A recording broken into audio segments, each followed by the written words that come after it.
أعوذ بالله من الشيطان الرجيم. بسم الله الرحمن الرحيم.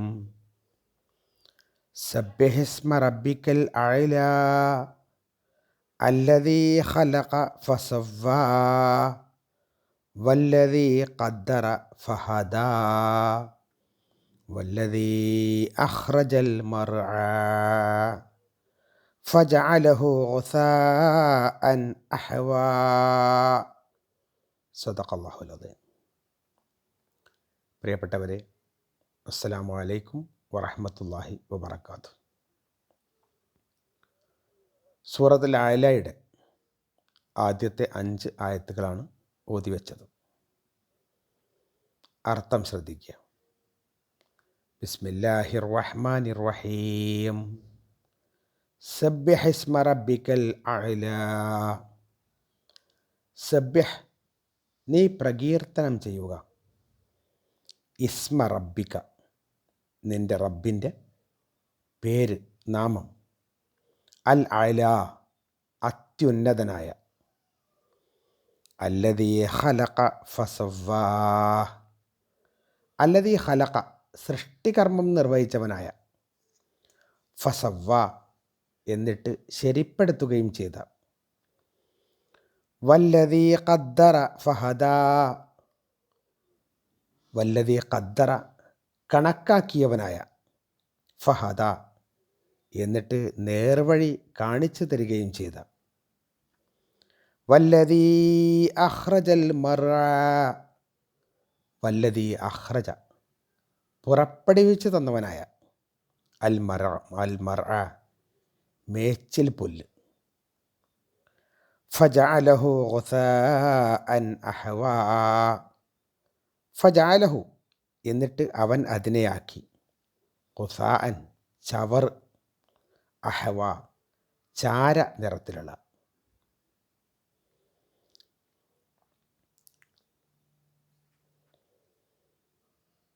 ഈ സൂറത്തിൻ്റെ ആരംഭം തന്നെ സബ്ബിഹ് ഇസ്മ റബ്ബിക്കൽ അഅല, കൂട്ടി വായിക്കുമ്പോൾ സബ്ബിഹ് ഇസ്മ റബ്ബിക്കൽ അഅല,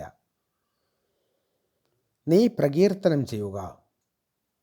അള്ളാഹു മനുഷ്യരോട് പറയണം, നിൻ്റെ റബ്ബിൻ്റെ, അത്യുന്നതനായ നിൻ്റെ റബ്ബിൻ്റെ നാമത്തെ നീ പ്രകീർത്തനം ചെയ്യുക.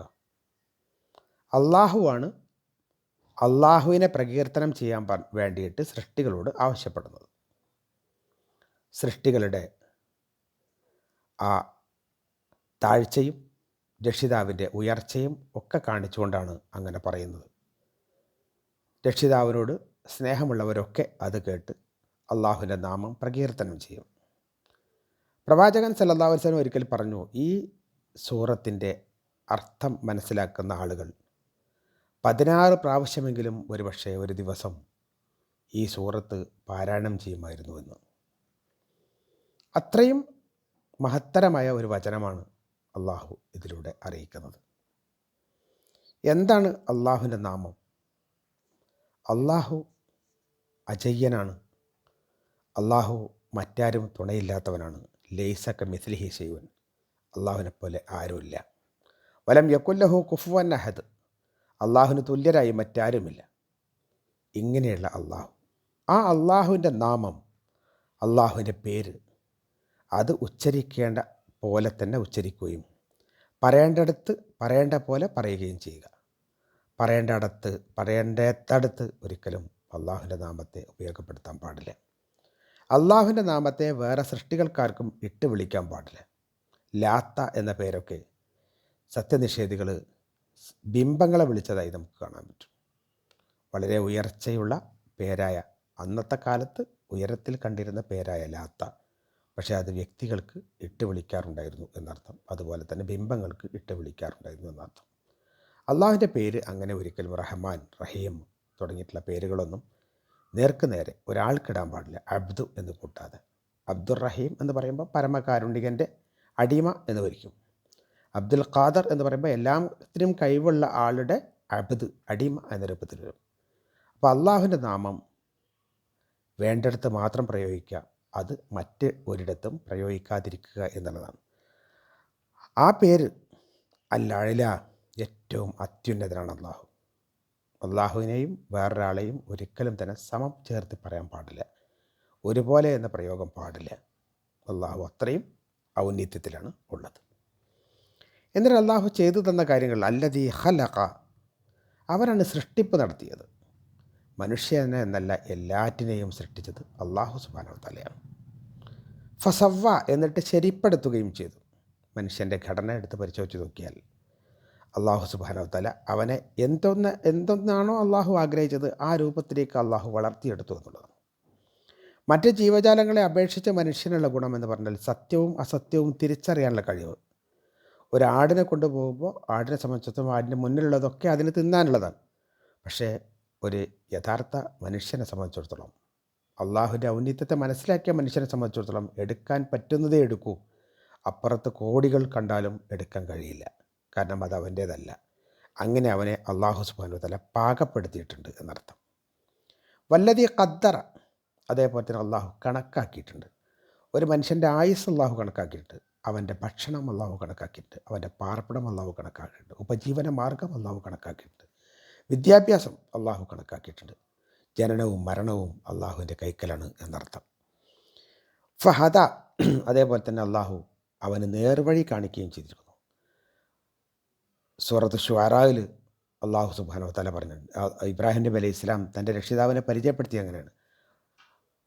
അള്ളാഹു സൃഷ്ടിച്ചിരിക്കുന്നു. അല്ലദീ ഖലഖനി, എന്നെ സൃഷ്ടിച്ചവനായ, അതേപോലെ തന്നെ എനിക്ക് നേർവഴി കാണിച്ചു തന്നവരുമായ. അപ്പോൾ അള്ളാഹു സൃഷ്ടിച്ചിരിക്കുന്നു, നേർവഴി കാണിച്ചിരിക്കുന്നു എന്ന് ഇബ്രാഹിം അലൈഹി ഇസ്ലാം അവിടെ പറഞ്ഞിട്ടുണ്ട്. വല്ലദീ അഖ്റജൽ മർഅ, മേച്ചിൽ പുല്ലുകൾ, മേച്ചിൽ സ്ഥലങ്ങൾ പുറപ്പെടുവിച്ച് തന്നവനായ. നമ്മുടെ കാലികൾക്ക് ഭക്ഷിക്കാനും അതേപോലെ തന്നെ അനേകം മൃഗങ്ങൾക്ക് ആഹാരത്തിനും ഈ മേച്ചിൽ പുല്ല് അനിവാര്യമാണ്. കാലികൾക്ക് മേയാനുള്ള, അവക്ക് മേഞ്ഞു തിന്നാനുള്ള വസ്തുവകകളില്ലാതിരിക്കുമ്പോൾ പ്രത്യേകിച്ച് ഹിംസ്ര ജന്തുക്കൾ പുറത്തേക്കിറങ്ങുകയും മനുഷ്യനെ ഉപദ്രവിക്കുകയൊക്കെ ചെയ്യും. ഇപ്പോൾ തന്നെ കടുവകൾ ഒരുപാട് ആളുകളെ കൊന്നുകൊണ്ടിരിക്കുന്നത് നമ്മൾ കണ്ടുകൊണ്ടിരിക്കുകയാണ്. കാരണം അവക്ക് അവിടെ ആഹരിക്കാനുള്ള വസ്തുവകകളില്ല. അവർ നിന്നിരുന്ന സ്ഥലങ്ങളിൽ നിന്ന് അവരെ പല നിലക്ക് അത് അവിടെ നിന്ന് അടിച്ചിറക്കുന്ന സ്വഭാവം ഉണ്ടായപ്പോൾ അവ അത് തിന്നാൻ കിട്ടാതെ പുറത്തേക്ക് ഇറങ്ങേണ്ടി വരികയാണ്. അതുപോലെ ഒരുപാട് സംഗതികൾ. അപ്പോൾ അള്ളാഹു സുബ്ഹാനഹു വ തആല ചെയ്ത ഒരു ഔദാര്യം തന്നെയാണ് മേച്ചിൽ പുല്ല് ഉൽപ്പാദിപ്പിച്ചു കൊടുത്തു എന്നുള്ളത്. ഫജഅലഹു, അങ്ങനെ ആ മേച്ചിൽ പുല്ല് കുറച്ച് കാലം കഴിയുമ്പോൾ അള്ളാഹു ആക്കും ഹുസാഅൻ അഹ്വ, ചാര നിറത്തിലുള്ള ചവറ് ആക്കിയിട്ട് അള്ളാഹു മാറ്റും. നമുക്ക് കാണാമല്ലോ, നമ്മൾ പാടത്തൊക്കെ കാണുന്ന നെല്ലും പുല്ലും ഒക്കെ തന്നെ ഒരു സമയം കഴിഞ്ഞാൽ അതിൻ്റെ ആ പച്ചപ്പ് മാറിയിട്ട് അത് ചാര നിറത്തിലാകും. കുറച്ചുകൂടി കഴിഞ്ഞാൽ അത് അവിടെ നിന്ന് ഒലിച്ചു പോവുകയോ കാറ്റത്ത് പാറിപ്പോവുകയോ ചെയ്യുന്ന അവസ്ഥയിലേക്ക് അള്ളാഹു മാറ്റും. ഇതിലൊക്കെ അള്ളാഹുവിന് കഴിവുണ്ട് എന്നർത്ഥം. അങ്ങനെയുള്ള ആ അള്ളാഹുവിൻ്റെ നാമത്തെ നീ പ്രകീർത്തനം ചെയ്യുക എന്നാണ് മനുഷ്യരോട് പറഞ്ഞിട്ടുള്ളത്. വിശ്വാസിയെ സംബന്ധിച്ചിടത്തോളം ഇത് ഒരു ഗുണപാഠമാണ്. അവൻ്റെ ആ പാഠം ഉൾക്കൊണ്ടുകൊണ്ട് അള്ളാഹുവിൻ്റെ നാമത്തെ സ്ഥിരമായി വാഴ്ത്തിക്കൊണ്ടിരിക്കുക. റബ്ബ് സുബ്ഹാനഹു വ തആല നമ്മെ എല്ലാം അനുഗ്രഹിക്കട്ടെ. വാഖിറു ദഅവാനാ അനിൽ ഹംദുലില്ലാഹി റബ്ബിൽ ആലമീൻ. അസ്സലാമു അലൈക്കും വറഹ്മത്തുള്ളാഹി വബറകാതുഹു.